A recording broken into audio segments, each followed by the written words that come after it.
ಇಂದು ಎಲ್ಲೆಡೆ ನಗರೀಕರಣದ ಬಗ್ಗೆಯೇ ಹೆಚ್ಚಿನ ಒಲವಿದ್ದು ಪರಿಸರದ ಬಗ್ಗೆ ಕಾಳಜಿ ಕ್ಷೀಣಿಸುತ್ತಿದೆ. ಹೈಟೆಕ್ ಕಟ್ಟಡಗಳಲ್ಲಿ ಕಲಿಯುವ ಇಂದಿನ ಮಕ್ಕಳಿಗೂ ಪರಿಸರ ಎನ್ನುವುದರ ಬಗ್ಗೆ ಅರಿವೇ ಇಲ್ಲದಂತಾಗಿದೆ. ಆದರೆ ಇಲ್ಲೊಂದು ಶಾಲೆ ಶಿಕ್ಷಣದ ಜೊತೆಗೆ ಪರಿಸರಕ್ಕೂ ಅಷ್ಟೇ ಮಹತ್ವವನ್ನು ನೀಡಿದೆ. ಶಾಲೆಯ ತುಂಬೆಲ್ಲ ವಿವಿಧ ರೀತಿಯ ಅಪರೂಪದ ಹಣ್ಣಿನ ಗಿಡಗಳು, ಔಷಧೀಯ ಸಸ್ಯಗಳನ್ನು ಬೆಳೆಸಿದೆ.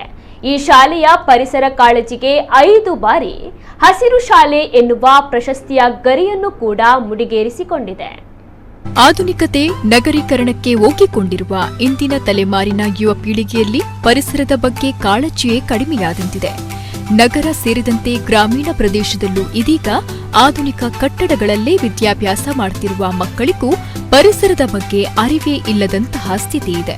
ಆದರೆ ದಕ್ಷಿಣ ಕನ್ನಡ ಜಿಲ್ಲೆಯ ಬಂಟ್ವಾಳ ತಾಲೂಕಿನ ಕಡೇಶ್ವಾಲ್ಯ ಗ್ರಾಮದ ಪೆಲ್ಲಾಪು ಸರಕಾರಿ ಹಿರಿಯ ಪ್ರಾಥಮಿಕ ಶಾಲೆ ಮಾತ್ರ ಈ ವಿಚಾರದಲ್ಲಿ ಕೊಂಚ ಭಿನ್ನವಾಗಿ ಗುರುತಿಸಿಕೊಂಡಿದೆ.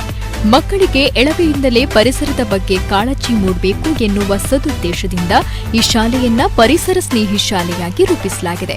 1935ರಲ್ಲಿ ನಿರ್ಮಾಣಗೊಂಡಿರುವ ಈ ಶಾಲೆಯಲ್ಲಿ ಹಳೆಯ ಕಟ್ಟಡದ ಜೊತೆಗೆ ಹೊಸದಾಗಿ ನಿರ್ಮಿಸಲಾದ ಕಟ್ಟಡದಲ್ಲೂ ವಿದ್ಯಾರ್ಥಿಗಳಿಗೆ ತರಗತಿಯನ್ನ ನಡೆಸಲಾಗ್ತಾ ಇದೆ. ಆದರೆ ಇಲ್ಲಿ ಕಟ್ಟಡಕ್ಕಿಂತ ಹೆಚ್ಚಿನ ಪ್ರಾಮುಖ್ಯತೆಯನ್ನ ಪರಿಸರಕ್ಕೆ ನೀಡಲಾಗ್ತಾ ಇದೆ. ಶಾಲೆಯ ಪರಿಸರದ ತುಂಬಾ ಖಾಲಿ ಜಾಗ ಇರುವಲ್ಲೆಲ್ಲ ಒಂದಲ್ಲ ಒಂದು ರೀತಿಯ ಹಣ್ಣಿನ ಔಷಧೀಯ ಗುಣಗಳ ಗಿಡಮರಗಳನ್ನ ಬೆಳೆಸಲಾಗಿದೆ. ಇದು ನಮ್ಮಲ್ಲಿ ಸಾಧಾರಣವಾಗಿ ಆರಂಭ ಆದದ್ದು 7ನೇ ತರಗತಿಯಿಂದ ನಾವು ಗಿಡ ನೆಡಲಿಕ್ಕೆ ಒಂದು ಚಟ್ಟಿಯ ಮುಖಾಂತರ ಆರಂಭ ಮಾಡಿದಂಥ ಆರಂಭದ ಸ್ಥಿತಿ. ಅಲ್ಲಿ ನಂತರ ಬೆಳೆದು ಸಾಧಾರಣ ನಾನು ಇಲ್ಲಿಗೆ ಬಂದು ಒಂದು 30 ವರ್ಷಗಳ ಕಾಲ ಆಯಿತು. 30 ವರ್ಷಗಳಲ್ಲಿ ಸಾಧಾರಣ ಒಂದು 4-5 ಬಾರಿ ಪರಿಸರ ಪ್ರಶಸ್ತಿಯನ್ನು ಈ ಶಾಲೆಗೆ ತಂದು ಕೊಟ್ಟಿದ್ದೇವೆ. ಊರಿನವರ ಸಪೋರ್ಟು ಮತ್ತು ನಮ್ಮ ಶಿಕ್ಷಕರ ಸಹಾಯದಿಂದ ಮತ್ತು ಮಕ್ಕಳ ಮುತುವರ್ಜಿ. ಇದರಿಂದಾಗಿ ಒಂದು 4-5 ವರ್ಷ ಕಂಟಿನ್ಯೂಸ್ ಆಗಿ ಹಸಿರು ಶಾಲೆ ಎನ್ನುವಂಥ ಪ್ರಶಸ್ತಿಯನ್ನು ಗಳಿಸಿಕೊಂಡಿದೆ. ಹಸಿರು ಶಾಲೆ ಎನ್ನುವಂಥದ್ರದ್ದು ಉದ್ದೇಶ ಏನು ಅಂತ ಹೇಳಿದರೆ, ಜಿಲ್ಲೆಯಲ್ಲಿ ಉಡುಪಿ ಮತ್ತು ದಕ್ಷಿಣ ಕನ್ನಡ ಜಿಲ್ಲೆ ಇರುವಾಗ ಕೂಡ 8 ಶಾಲೆಗಳಿಗೆ ಅದು ಪರಿಸರ ಹಸಿರು ಶಾಲೆ ಎನ್ನುವಂಥ ಹೆಸರು ಕೊಟ್ಟದ್ದು. ಹಸಿರು ಶಾಲೆ ಅಂತ ಹೇಳಿದರೆ ಜಿಲ್ಲೆಯಲ್ಲಿ 8 ಶಾಲೆಗಳಿಗೆ. ಆಗ ಕೂಡ ನಾವು ಉಡುಪಿ ಮತ್ತು ದಕ್ಷಿಣ ಕನ್ನಡದಲ್ಲಿ ಕೂಡ ಆ ಒಂದು ಪ್ರಶಸ್ತಿಯನ್ನು ಪಡೆದಿದ್ದೇವೆ. ಇದು ನಮ್ಮ ಶಾಲೆಯ ಹೆಮ್ಮೆ. ಪರಿಸರಕ್ಕೆ ಹೆಚ್ಚಿನ ಒತ್ತನ್ನ ಈ ಶಾಲೆಯಲ್ಲಿ ನೀಡಲಾಗ್ತಾ ಇರೋದ್ರಿಂದ ಜೊತೆಗೆ ಸ್ವಚ್ಛತೆಗೂ ಇಲ್ಲಿ ಪ್ರಥಮ ಆದ್ಯತೆಯನ್ನ ನೀಡಲಾಗಿದೆ. ಒಂದು ಕಾಲದಲ್ಲಿ ಶೌಚಾಲಯವನ್ನೇ ನೋಡಿದ ಈ ಶಾಲೆಯಲ್ಲಿ ಇದೀಗ ಯಾವ ಸರಕಾರಿ ಶಾಲೆಯಲ್ಲೂ ಇರದ ಆಧುನಿಕ ಶೌಚಾಲಯವನ್ನ ನಿರ್ಮಿಸಲಾಗಿದೆ. ಸರಕಾರಿ ಶಾಲೆಗಳಲ್ಲಿರುವ ಹಳೆ ಶೌಚಾಲಯದ ವ್ಯವಸ್ಥೆಗೆ ತಿಲಾಂಜಲಿ ಇಟ್ಟಿರುವ ಈ ಶಾಲೆ ಗ್ರಾಮೀಣ ಭಾಗದ ಮಕ್ಕಳು ಹೊಸ ಶೌಚಾಲಯ ವ್ಯವಸ್ಥೆಗೂ ಒಗ್ಗಿಕೊಳ್ಳಲಿ ಎನ್ನುವ ಕಾರಣಕ್ಕೆ ಹೈಟೆಕ್ ಶೌಚಾಲಯವನ್ನ ನಿರ್ಮಿಸಲಾಗಿದೆ. ಜಿಲ್ಲೆಯ ಮಟ್ಟಿಗೆ ಅತ್ಯಂತ ಅಪರೂಪವಾಗಿರುವ ಈ ಶಾಲೆಯ ಆವರಣವನ್ನ ಸುತ್ತಿದೆಲ್ಲ ಕಡೆ ಅಪರೂಪದ ಗಿಡ ಮರ ಬಳ್ಳಿಗಳ ಪರಿಚಯವಾಗುತ್ತೆ. ಸರ್ಕಾರಿ ಶಾಲೆ ಅಂತ ಹೇಳಿದರೆ ಮನುಷ್ಯರಿಗೆ ಒಂದು ಅಷ್ಟೊಂದು ಇದಲ್ಲ.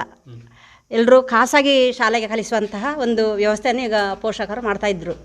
ಆದರೆ ಈ ಶಾಲೆ ಪೆರ್ಲಾಪು ಶಾಲೆ ನನ್ನ ಅನುಭವ ಅಂದರೆ 30-35 ವರ್ಷದ ಅನುಭವ ನನಗೆ ಈ ಶಾಲೆ ಇದ್ದು. ನನ್ನ ಮಕ್ಕಳು ಈ ಶಾಲೆಗೆ ಬಂದು ಸಾಧಾರಣ 28 ವರ್ಷಗಳಾಯಿತು. ಆವಾಗ ಇಲ್ಲಿ ಭಾಸ್ಕರ್ ನಾಯ್ಕ ಮಾಸ್ಟರ್ ಇಲ್ಲಿದ್ದರು. ಅವರ ಒಂದು ಪ್ರೇರಣೆ, ಮಕ್ಕಳಿಗೆ ಕೊಡುವಂತಹ ಕೆಲವಾರು ವ್ಯವಸ್ಥೆಗಳು ಮತ್ತು ಬೇಕಾಗುವಂಥ ಅವರಿಗೆ ಕಲಿಸಿಕೊಡುವಂತಹ ವಿದ್ಯೆಯಲ್ಲಾಗಿರ್ಬೋದು ಅಥವಾ ಒಂದು ಗಿಡ ಸಸಿ ಯಾವುದು ಒಂದು ನೆಡುವುದಾದರೂ ಅವರ ಪ್ರೋತ್ಸಾಹ ತುಂಬ. ಅಂದರೆ ನಾನು ಸಾಧಾರಣವಾಗಿ ನಾನು ಚಿಕ್ಕದಿರುವ ಶಾಲೆಗೆ ಹೋಗ್ತಿದ್ದೆ, ಅದು ಯಾವುದು ನಾನು ನೋಡಿ ಕಂಡದ್ದಿಲ್ಲ. ಅಂಥದ್ರಲ್ಲಿ ಈ ಶಾಲೆಯಲ್ಲಿ ವಿಶೇಷವಾಗಿ ನಾನು ಇವರ ಮುಖಾಂತರವಾಗಿ ನಾನು ಕಂಡಿದ್ದೇನೆ. ಮತ್ತು ಶಾಲೆಯ ಮಕ್ಕಳನ್ನು ಅವರು ಒಳ್ಳೆಯ ರೀತಿಯಲ್ಲಿ ಇಟ್ಕೊಂಡಿದ್ದಾರೆ. ಈಗ ದೊಡ್ಡ ಮಕ್ಕಳಾಗಿ ಕೆಲವು ಉದ್ಯೋಗದಲ್ಲಿ ಇದ್ದಾರೆ. ಆದರೂ ಅವರನ್ನೊಂದು ಮರೆಯುವ ಹಾಗಿಲ್ಲ ಮಕ್ಕಳು. ಅವರ ಬಗ್ಗೆ ಎಷ್ಟೋ ಒಂದು ನೆನಪುಗಳು ಮಕ್ಕಳಿಗಿವೆ. ಮತ್ತು ಇಲ್ಲಿ ನೋಡುವಾಗ ಸಹ ಹಾಗೇನೆ ಪರಿಸರ ಈ ಒಂದು ಶಾಲೆಯಲ್ಲಿ ಯಾವ ರೀತಿ ಇದೆ ಅಂತ ನಮಗೆ ನೋಡುವಾಗಲೇ ಅದನ್ನು ಬಾಯಲ್ಲಿ ಹೇಳುವಂತಹ ಅವಶ್ಯಕತೆ ಏನೂ ಇಲ್ಲ. ಮನುಷ್ಯರಿಗೆ ಬರುವಾಗ ನೋಡುವಾಗಲೇ ಗೊತ್ತಾಗ್ತದೆ. ಆಧುನಿಕತೆ ಕಡೆ ವಾಲ್ತಾ ಇರುವ ಇತ್ತೀಚಿನ ಮಕ್ಕಳನ್ನ ಮತ್ತೆ ಪರಿಸರದ ಕಡೆಗೆ ಕರೆತರಬೇಕು ಎನ್ನುವ ಉದ್ದೇಶದಿಂದ ಈ ಶಾಲೆಯನ್ನ ಹಸಿರು ಶಾಲೆಯಾಗಿ ಬದಲಾಯಿಸಲಾಗಿದೆ. ಮಕ್ಕಳಲ್ಲಿ ಶಿಕ್ಷಣದ ಜೊತೆಗೆ ಪರಿಸರ ಸ್ನೇಹವು ಜಾಗೃತವಾಗಿರಲಿ ಎನ್ನುವ ಕಾರಣಕ್ಕೆ ಶಾಲೆಯಲ್ಲಿ ಈ ರೀತಿಯ ಪ್ರಯತ್ನಗಳು ನಡಿಬೇಕಾಗಿದೆ. ನಮ್ಮ ಕುಡ್ಲ ನ್ಯೂಸ್ 24/7 ಪುತ್ತೂರು.